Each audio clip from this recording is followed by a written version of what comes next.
हम लोगों ने प्राइस इलास्टिसिटी कंप्लीट कर लिया है, ठीक है। अब हमारे पास हम हेडिंग डाल देंगे the factors affecting PES।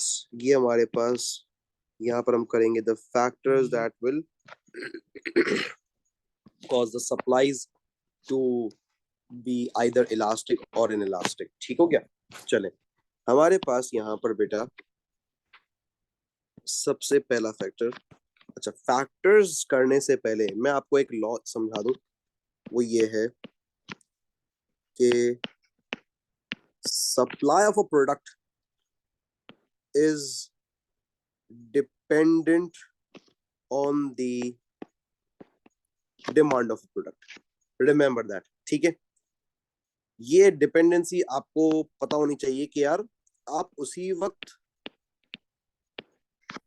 Supply करेंगे एक गुड को जब वो मार्केट में डिमांड किया जा रहा है, क्योंकि डिमांड किया जाएगा, महंगा होगा, आप सप्लाई करेंगे। ठीक हो गया। इस लॉ को आपने याद रखना, ठीक है। और इसी से हम लोग फैक्टर्स को शुरू करते हैं। सबसे पहला है हमारे पास the length of production period, ठीक है। यानी उस गुड को बनने में कितना टाइम लगता है बेसिकली, ठीक है। ये हमारे पास यहाँ पर फैक्टर है। तो अगर हमारे पास एक सिनेरियो आ जाता है लॉन्गर पीरियड ऑफ टाइम, ठीक है।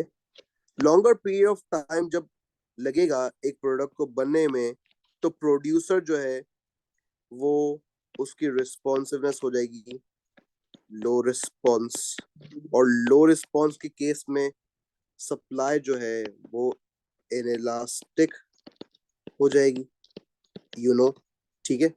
दूसरी चीज, जब एक चीज की रिस्पॉन्सिवनेस लो भी होगी प्रोड्यूसर के लिए, तो समझिएगा बात को कि प्राइस इंक्रीज हो या डिक्रीज हो, ठीक है। वैसे यहाँ पर हम इंक्रीज वाला ही फैक्टर करते हैं। कितने भी परसेंटेज से अगर प्राइसेस जो हैं वो इंक्रीज हो जाए, प्रोड्यूसर जो है it takes time to produce the good, ठीक है ना। Let's say for example rice, time लगता है फसलों को, ये चीजें हैं, ठीक है। तो कितनी भी प्राइस उसकी बढ़ जाए, प्रोड्यूसर रिस्पॉन्ड ही नहीं कर पाएगा, क्योंकि प्रोड्यूसर को पता है कि यार मेरे पास एक गुड में मुझे टाइम ही इतना लग रहा है, तो क्वांटिटी सप्लाई जो है वो कम परसेंटेज से ही बढ़ेगी, ठीक है। लेकिन अगर इसी तरह अगर एक ऐसा गुड हो जिसमें हमारे पास शॉर्टर पीरियड ऑफ टाइम लग रहा हो, तो उस केस में हमारे पास प्रोड्यूसर जैसे ही देखेगा ना प्राइस चेंज हो रही है, तो उसका रिस्पॉन्स हाई रिस्पॉन्स होगा, और हाई रिस्पॉन्स में गुड जो है वो इलास्टिक सप्लाई में चला जाता है, ठीक है। इस बात को आपने याद रखना है। यानी इसका मतलब ये है कि अगर वही हाई रिस्पॉन्सिवनेस वाली बात मैं आप लोगों से कहूंगा कि अगर प्राइसेस जो है वो थोड़ी सी बढ़ेंगी, क्वांटिटी सप्लाई उसके अकॉर्डिंग ज्यादा परसेंटेज से बढ़ जाएगी। ये हमारे पास इसका एक पहला फैक्टर ऑफ सप्लाई कंप्लीट हो गया। आई एम रियली सॉरी यार, मुझे कफ बहुत हो रही है, मुझे नहीं पता क्यों।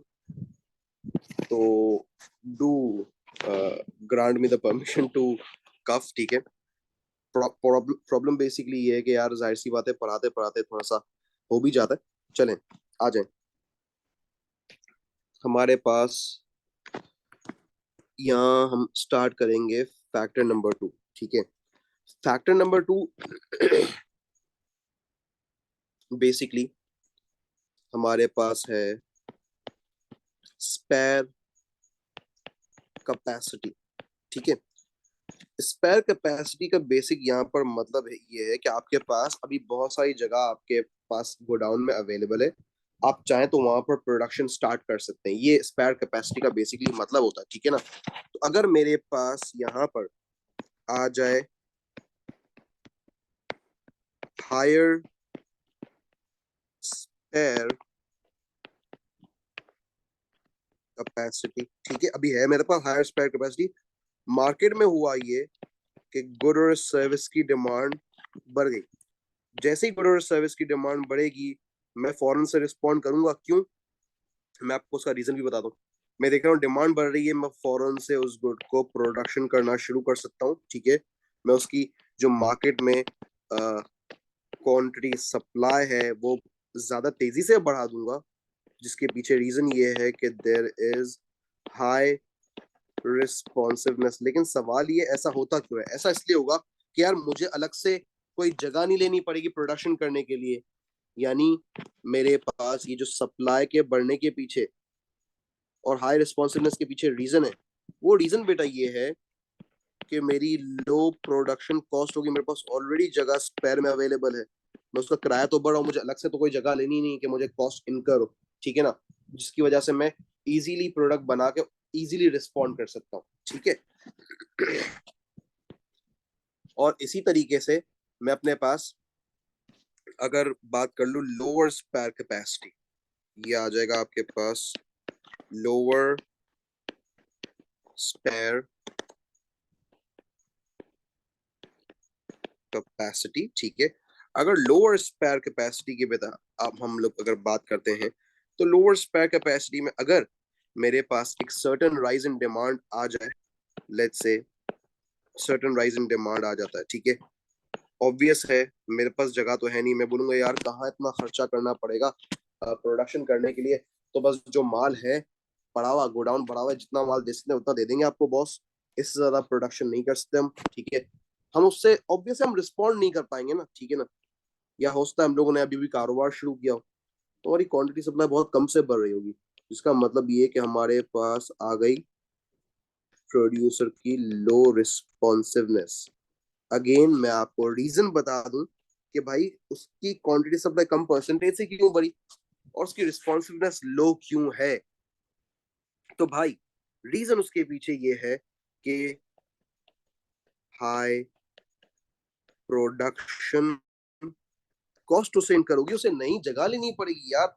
अब कोई ऑर्डर को इतना बड़ा थोड़ी ना कि यार मेरे जगह का, फिर मैं उस जगह का क्या करूंगा, एक ऑर्डर आया उसके बाद ऑर्डर ना आया, तो ये एक बहुत बड़ा प्रॉब्लम है ना मेरे लिए। तो इस प्रॉब्लम को कैसे सॉल्व किया जाए? तो भाई इस प्रॉब्लम को सॉल्व करने के लिए आपको मार्केट में ज्यादा टाइम स्टे करना पड़ता है, ठीक है ना। तो तभी आप ज्यादा तेजी से रिस्पॉन्ड कर पाते हैं। तो अब मैं आपको डायग्राम बनाकर दिखाऊंगा बेटा, डायग्राम देखिएगा। एक में इलास्टिक सप्लाई, एक में इन इलास्टिक सप्लाई, दोनों डायग्राम्स यहाँ पर बनाएंगे ताकि हमें समझ आए।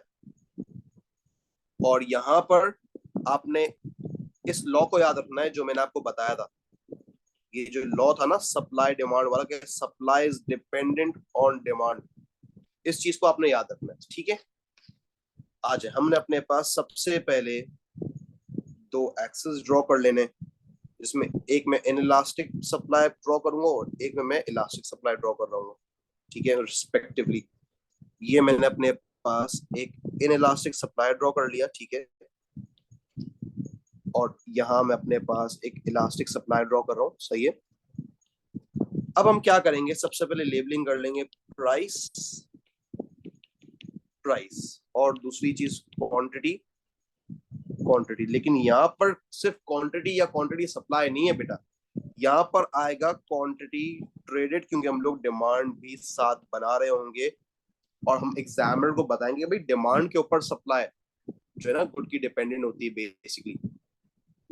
आज हमने अपने पास सबसे पहले चीजों को सिंपल रखना है, एक नॉर्मल डिमांड बनाना है, ठीक है। आप देख सकते हैं ना ये इलास्टिक है ना ये इन इलास्टिक है, एक नॉर्मल डिमांड है, ठीक है। अब ये जो नॉर्मल डिमांड बना उसके अकॉर्डिंग एक प्राइस डिसाइड हो गई, ठीक है, पी, और उसके अकॉर्डिंग एक क्वांटिटी डिसाइड हो गई, दैट इज क्यू टी। जहां इंटरसेक्शन हो रही है वहां पर आपका इक्विलिब्रियम बन रहा है, ठीक है। ये आ गया आपका equilibrium, that is demand D one. अब आप नोट कीजिएगा, जब हम डिमांड को इंक्रीज करते हैं, ये देखें नॉर्मल डिमांड है हमारा, ये हमने डिमांड को डी से D1 इंक्रीज किया है, मैं उसको मिटा देता हूँ, वो D1 नहीं है बेसिकली, वो D है, ठीक है, वो बेसिकली D है, ठीक है। चले, अब हमारे पास हम एग्जामिनर को बताएंगे, देखें सर्टन राइज इन डिमांड की वजह से हमारा इक्विलिब्रियम नया बन गया, ओके। हमारे पास देख सकते हैं हम लोग कि प्राइस ज्यादा परसेंटेज से बढ़ रही है, ठीक है। आप एरो का साइज देखिएगा, मगर उसके अकॉर्डिंग क्वांटिटी सप्लाई इतने ज्यादा परसेंटेज से नहीं बढ़ पा रही, या क्वांटिटी ट्रेडेड हम कहेंगे फिलहाल तो यहाँ पर, ठीक है ना, क्योंकि हम इक्विलिब्रियम में बना रहे हैं, सही है। क्या ये कॉन्सेप्ट आपको समझ आया? हम बना रहे हैं inelastic supply with normal demand curve और elastic supply with normal demand curve, reason being supply is dependent on demand, ठीक है। आ जाए, अब हम अपने पास यहाँ पर एक नॉर्मल सा डिमांड कर्व बना लेते हैं, हमने एक नॉर्मल सा डिमांड कर्व बना लिया, ठीक है, दैट इज डी। उसके अकॉर्डिंग हमने अपने पास एक प्राइस डिटरमाइन की, हमारा इक्विलिब्रियम ई, और उसके बाद हमारे पास जो है वो एक क्वांटिटी ट्रेडेड बन जाएगी, दैट इज क्यू टी, ठीक है। आ जाए, अब हम आगे मूव ऑन होते हैं। हमारे पास अगर इलास्टिक सप्लाई में आप देख सकते हैं डिमांड को हम शिफ्ट करेंगे, ये पैरेलल शिफ्ट ऑफ डिमांड है, ठीक है। ये आपका डिमांड जो है वो शिफ्ट हो जाता है फ्रॉम डी टू D1, आप एरो से शो भी कर देंगे, एग्जामिनर को बताएंगे। आप देखें आपके सप्लाई कर्व पे मूवमेंट हो रही है, आप इक्विलिब्रियम ई से E1 मूव ऑन हो रहे हैं, आपके पास आपकी प्राइस जो है वो P से P1 देखें कितने एरो से बढ़ रही है, साइज देखें एरो का, और क्वांटिटी ट्रेडेड कितने एरो से बढ़ रही है, ये देखें जरा। इससे पता चल रहा है कि रिस्पॉन्सिवनेस हाई और रिस्पॉन्सिवनेस लो का मतलब क्या होता है। क्या किसी को कोई प्रॉब्लम है इसमें? मैं वेट कर रहा हूँ आपके रिस्पॉन्सेस का। No sir. चलें भाई, माशाल्लाह, दैट्स ग्रेट, नो सर। ठीक है। आहिस्ता आहिस्ता हम सब लोग प्रो बन रहे हैं, मैं भी आप भी। चलें, जैसे ही मेरे पास factor number factor number 2 complete हो जाता है विद द रिस्पेक्टिव डायग्राम। अच्छा, ये डायग्राम इलास्टिसिटी ऑफ सप्लाई की फैक्टर 2 की डायग्राम नहीं है ये बेटा, ये जब भी इलास्टिसिटी ऑफ सप्लाई के हम फैक्टर्स बताएंगे ना एग्जाम में भी, ये दो डायग्राम बनाएंगे, और हम ये दो डायग्राम कोशिश करके इन बिटवीन पुट इन करेंगे। जैसे कि मैंने सेकंड फैक्टर के बाद बना दी, आप फर्स्ट फैक्टर के बाद बना दें, आप सेकंड के बाद बना दें, आप थर्ड के बाद बना दें, कोई इशू नहीं, लेकिन आप ट्राई कीजिएगा कि स्टार्ट ऑफ द क्वेश्चन यानी पहले फैक्टर से भी पहले आपने डायग्राम बना दी ना बनाए, और लास्ट फैक्टर के बाद आप डायग्राम बनाना ऐसा भी ना करें, ठीक है ना।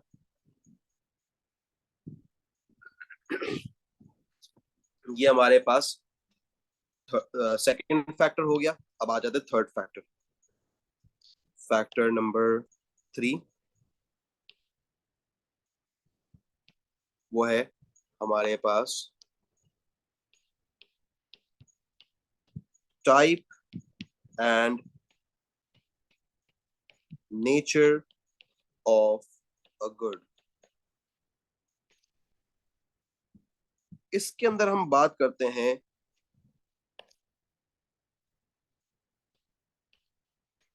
एग्रीकल्चर वर्सेस मैन्युफैक्चर्ड गुड्स की, ठीक है ना। एक तरफ एग्रीकल्चर गुड्स है, एक तरफ मैन्युफैक्चर्ड गुड्स है, ठीक है। इन दो तरह के गुड्स की हम लोग यहाँ पर बात करेंगे। अब नोट कीजिएगा, अगर एग्रीकल्चर गुड की बात करें तो सबसे पहला फैक्टर टेक्स टाइम प्रोडक्शन, तो मैं लिख दिया भाई लेंदी प्रोडक्शन टाइम, ठीक है। दूसरी चीज इसके अंदर आएगी कि भाई ये आइटम हमारा पेरिशेबल होता है, तो जब पेरिशेबल अगर एक आइटम है तो ऑब्वियस है आपको ये बात भी पता होनी चाहिए कि अगर एक आइटम पेरिशेबल है तो it can not be stored, ठीक है, खराब हो जाएगा ना। मैं लिख दिया भाई यहाँ पर कैन नॉट बी स्टोर्ड। दूसरी चीज इसकी जो प्रोडक्शन है वो डिपेंड्स ऑन नेचर। तो बेटा इन सब चीजों को देखते हुए इसकी जो सप्लाई है वो इनइलास्टिक हो जाएगी, क्योंकि यहाँ पर there is low responsiveness of the producer, जिसकी वजह से ये आ जाएगा इनइलास्टिक सप्लाई। ठीक है, अब as far as manufactured goods are concerned, तो उनका होता है हमारे पास shorter production time as compared to agriculture. ठीक है, दूसरी चीज, these are mostly non perishable. ठीक है, फिर they can be stored, next, not too much reliant on nature, जिसकी वजह से इस केस में अगर एक सर्टेन राइज इन डिमांड आएगा तो क्विकली प्रोड्यूसर रिस्पॉन्ड करेंगे, दैट इज हाई रिस्पॉन्सिवनेस। और हाई रिस्पॉन्सिवनेस है तो हमारे पास आ जाएगी इलास्टिक सप्लाई। ठीक हो गया बेटा? बताएं किसको प्रॉब्लम है इस फैक्टर के अंदर?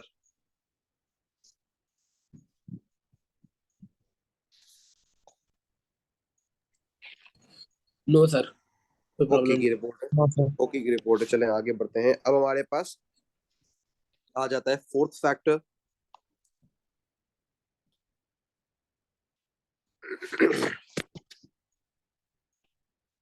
वो है हमारे पास, and this is the last factor बेटा। ठीक है, एक और भी फैक्टर है, वो है ईज टू स्विच। ठीक है ना, कि कितना इजीली जो है एक प्रोड्यूसर अपने आप को चेंज कर सकता है अकॉर्डिंग टू मार्केट सिचुएशन। ठीक है ना, और किस तरह वो प्रोडक्शन को चेंज कर सकता है। लेकिन वो फैक्टर मैं नहीं करवा रहा आपको, और उसकी कोई खास यहाँ नीड भी नहीं है। ठीक है, हमने 4 फैक्टर्स कर लिए, हम 4 ही फैक्टर्स पे रहेंगे, दैट इज टाइम पीरियड। ठीक है, जब प्रोड्यूसर के पर्सपेक्टिव से हम लोग बात कर रहे हैं, ठीक है, एक तरफ हमारे पास आ जाता है शॉर्ट रन। ठीक है, अगर शॉर्ट रन की बात की जाए बेटा, तो हमारे जितने भी फैक्टर्स ऑफ प्रोडक्शन होते हैं ना शॉर्ट रन में, वो होते हैं फिक्स्ड। जितने भी हमारे factors of production except labour, ठीक है, वो होते हैं फिक्स्ड। क्या मतलब इसका? जगह आपके पास fixed, you can not invest more in the start. ठीक है, आपके पास कैपिटल फिक्स होता है। ठीक है, आप इतना जल्दी जो है वो ज्यादा से ज्यादा कैपिटल अपनी ऑर्गेनाइजेशन में नहीं लेकर आ सकते, क्योंकि आपके पास लिमिटेड बजट होता है। आपने स्टार्ट किया, ठीक है ना, जिसकी वजह से फिक्स्ड फैक्टर्स ऑफ प्रोडक्शन की वजह से अगर there is a certain rise in demand, तो उसकी डिमांड आप मीट नहीं कर पाएंगे, ऑब्वियस है। तो आपकी हो गई लो रिस्पॉन्सिवनेस, जिसकी वजह से जो सप्लाई है वो हो गई इनइलास्टिक सप्लाई। ठीक है, क्यों ऐसा हुआ? क्योंकि आप शॉर्ट रन में ऑपरेट कर रहे हैं। एक तो आपको मार्केट की नॉलेज भी लिमिटेड है, दूसरी चीज मैं यहाँ लिख देता हूँ, वो ये है हमारे पास फैक्टर्स ऑफ प्रोडक्शन तो फिक्स हो, तो दूसरी चीज हमारे पास होती है limited market knowledge. Limited market knowledge का मतलब ये होता है बेटा कि आपको नहीं पता कौन सी चीज मार्केट में डिमांड की जाएगी। जो 10 साल से मार्केट में, उसे पता है ना कि किस सीजन में कौन सी चीज डिमांड होती है, कब किसकी डिमांड बढ़ रही, कब किसकी डिमांड कम हो रही है। ठीक है ना, कितनी डिमांड आती है, कितनी प्रोडक्शन करनी, ये तो हमें नहीं पता ना, क्योंकि हमने तो अभी स्टार्ट किया प्रोडक्शन प्रोसेस हमारा। As far as the long run is concern, बात करेंगे अब हम लोग अपने पास लॉन्ग रन की। ठीक है, अगर लॉन्ग रन को देखा जाए तो बेटा लॉन्ग रन की सिचुएशन जो है ना डिफरेंट होती है। डिफरेंट ये होती है कि हमारे पास जितने भी हमारे फैक्टर्स ऑफ प्रोडक्शन होते हैं वो बन जाते हैं variable. Now we can change them. अगर क्वांटिटीज उनकी इंक्रीज करनी हम कर सकते हैं, हम वो रिस्क अफोर्ड कर सकते हैं. ठीक है ना. हमने मार्केट की सिचुएशन को समझ लिया, हमें पता है कौन सी चीज कितनी रिक्वायरमेंट में हमको चाहिए होगी. ठीक है. हम चाहे तो लेबर्स को भी रिप्लेस कर दें, क्योंकि यहाँ पर हमारा एक्सपीरियंस बहुत बढ़ गया है. क्योंकि अगेन हमारे पास जो हमारी मार्केट नॉलेज है वो इंक्रीज हो गई है. ठीक है ना. तो इसकी वजह से हमारे पास बेटा, अगर there is a certain rise in demand, so it will be met with ease. Why it will be met with ease? Because we are present and we are there in the market since day one. और हमने मुश्किल वक्त गुजार लिया है, अब हमारे लिए आसानी है. ठीक है ना. तो ये हमारे पास इस केस में हो जाएगी हाई प्रोड्यूसर